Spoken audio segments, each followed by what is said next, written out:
São João, no capítulo 8, verso 32 a 36, estão registradas estas escrituras. E conhecereis a verdade, e a verdade vos libertará. Se, pois, o Filho vos libertar, verdadeiramente sereis livres. Meu nome é Nivaldo Lisboa Soares. Nasci na cidade de Rio Pomba, estado de Minas Gerais. Sou casado e resido atualmente em Minas, onde, ligado às igrejas na obra de restauração, desempenho meu ministério pastoral. Sou professor na Facevale, Faculdades Integradas do Vale do Rio Doce, há 3 anos, lecionando atualmente filosofia para o curso de Ciências Sociais, História da Educação para o curso de Pedagogia e Língua Latina para o curso de Letras. Fui padre na Igreja Católica Apostólica Romana no período de 1982 a 1987 na Diocese de Governador Valadares, mas Jesus Cristo transformou a minha vida. Eu nasci no dia 12 de outubro de 1957 e me eduquei numa família tradicionalmente católica. Minha mãe, muito religiosa, foi filha de Maria, irmã de Santa Zita. Muitos já ouviram falar do apostolado da oração. Meu pai é congregado mariano há mais de 30 anos. Lá em casa, todos os dias, nós rezávamos o terço, participávamos ativamente das atividades paroquiais. Porém, desde criança, sempre fui tocado pelas coisas de Deus. Quando eu ainda era adolescente, me lembro que senti fortemente o apelo de Deus no meu coração para servi-lo.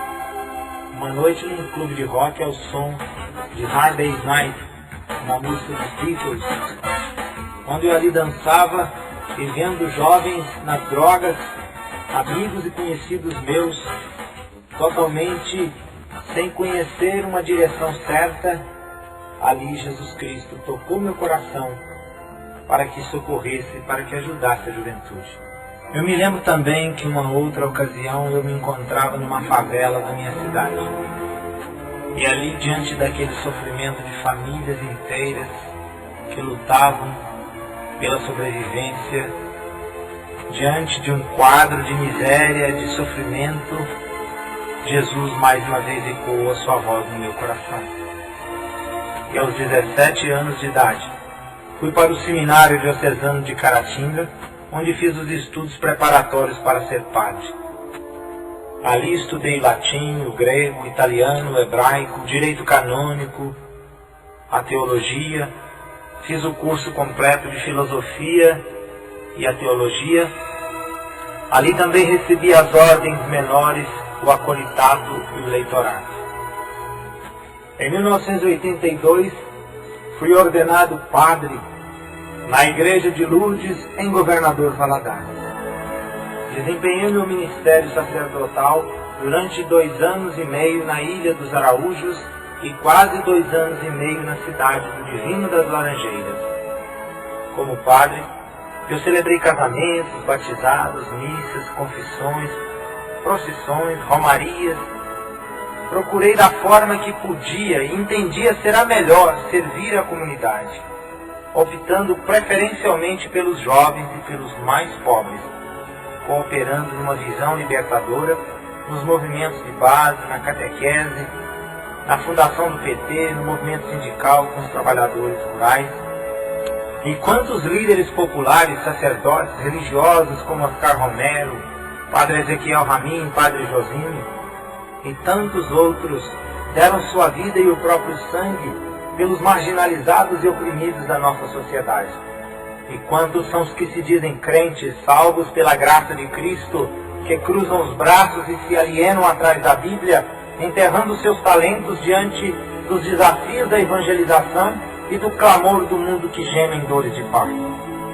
Eu não tenho direito de julgar ou criticar quem quer que seja, mas eu tenho a obrigação de falar daquilo que Jesus, o nosso único Salvador e Senhor, fez na minha vida e está fazendo. Durante o tempo em que eu trabalhei na paróquia de Divino das Laranjeiras, lutei muito para construirmos uma igreja nova, onde antes havia a antiga igreja, expressão de amor e dedicação dos pioneiros da região. E muitos me disseram: Padre Nivaldo, vocês jogaram a igreja velha no chão E nessa crise econômica vai levar uns 20 anos para termos uma nova igreja. Foi aí que eu fiz uma promessa de não cortar mais o cabelo e usar a mesma roupa no corpo durante os quase 2 anos e meio, enquanto a igreja não ficasse pronta. E prometi à comunidade que ela ia ficar pronta em maio de 87 e queria ser a mais linda igreja da região. E como passamos dificuldades financeiras.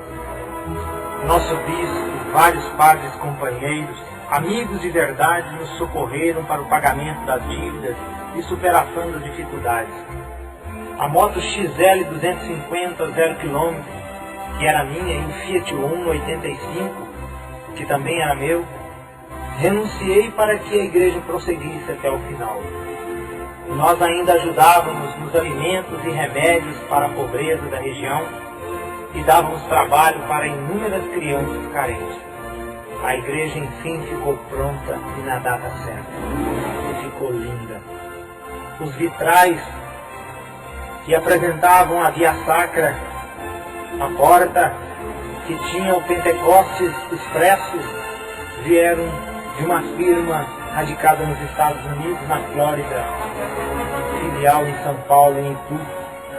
E muitas pessoas perguntaram por que material importado, por que fibra sintética, por que um piso todo em granito, porque tudo isso, Jesus Cristo sempre merece o melhor. E foi uma vitória muito grande. Foi tudo feito com muito amor e muitas lágrimas. Deus seja louvado. Agora muitos me perguntam, por que, Padre Nivaldo, você deixou a batina?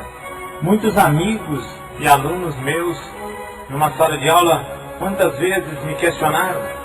Às vezes durante uma exposição sobre o materialismo histórico de Feuerbach, uma análise sobre a dialética de Hegel, o existencialismo de Sartre, de Kierkegaard. Quantos alunos já me perguntaram por que você deixou de ser padre? Você antigamente gostava de rock e hoje é um crente ou evangélico? Foi para se casar? Foi por decepção? Meu caro irmão, a minha conversão e entrega real ao Senhor Jesus Cristo, eu sinto que é um processo e uma escolha que vem de longe. Ele mesmo diz no Evangelho de São João, não fostes vós que me escolhestes, eu vos escolhi para que vades e produzais frutos, e o vosso fruto permaneça. Jesus tocou-me de várias maneiras. Uma vez, pedi a uma senhora da igreja cristã no bairro São Pedro, em Valadares, que abrisse a sua igreja para eu orar ali.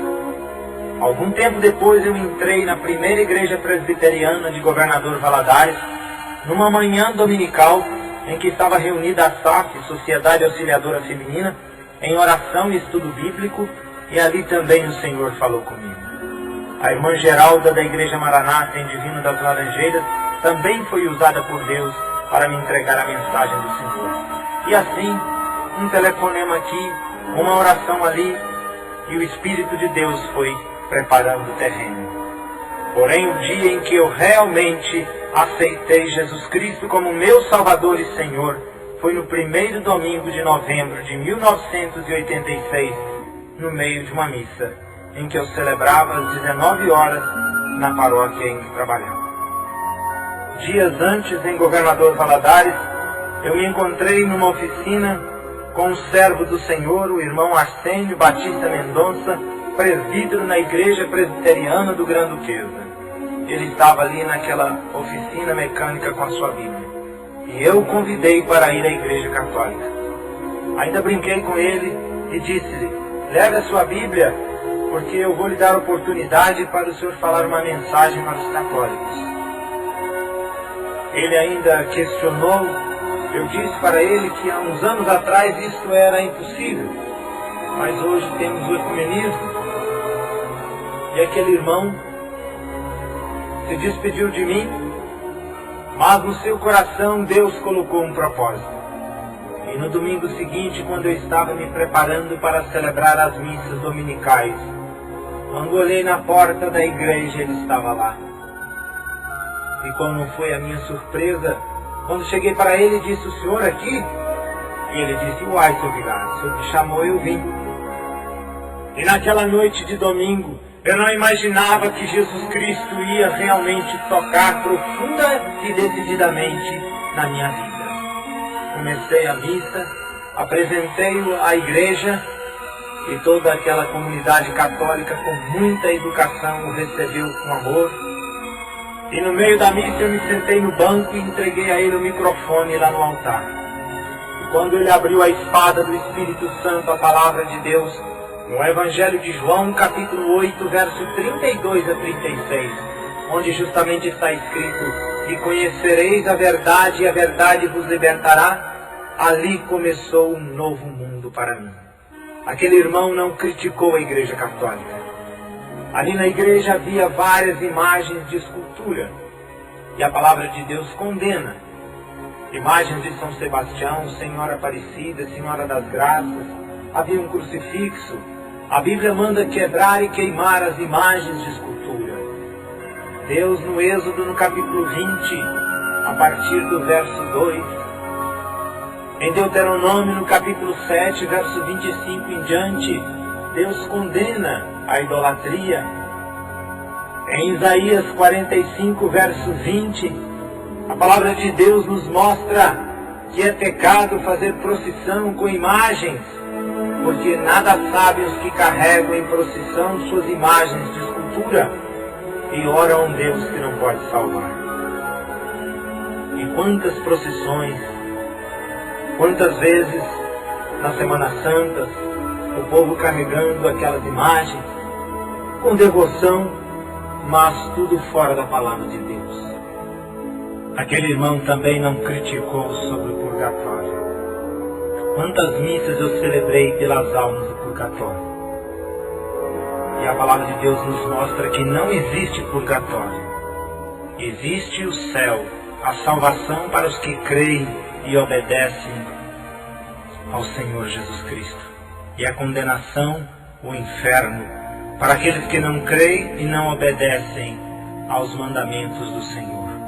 No livro de Eclesiastes, no capítulo 9, verso 4 em diante, está escrito: melhor é o cachorro vivo do que o leão morto. Os vivos sabem que vão morrer, mas os mortos não sabem coisa nenhuma. Nem tampouco tem eles aí em diante recompensa, porque sua memória ficou entregue ao esquecimento. Tanto seu amor como ódio e inveja já pereceram. Não tem eles aí em diante parte para sempre em coisa alguma do que se faz debaixo do sol. Em Hebreus capítulo 9, verso 27, está escrito: ao homem está ordenado morrer uma só vez, a seguir se manifesta o juízo de Deus. Então, meu caro irmão, depois que morrer, não tem mais solução. Enquanto você está vivo, você pode decidir crer e aceitar Jesus Cristo como seu Salvador e Senhor. Depois que estiver no caixão, não adianta água benta, missa de corpo presente, missa de 7º dia, missa de 30 dias, missa de ano.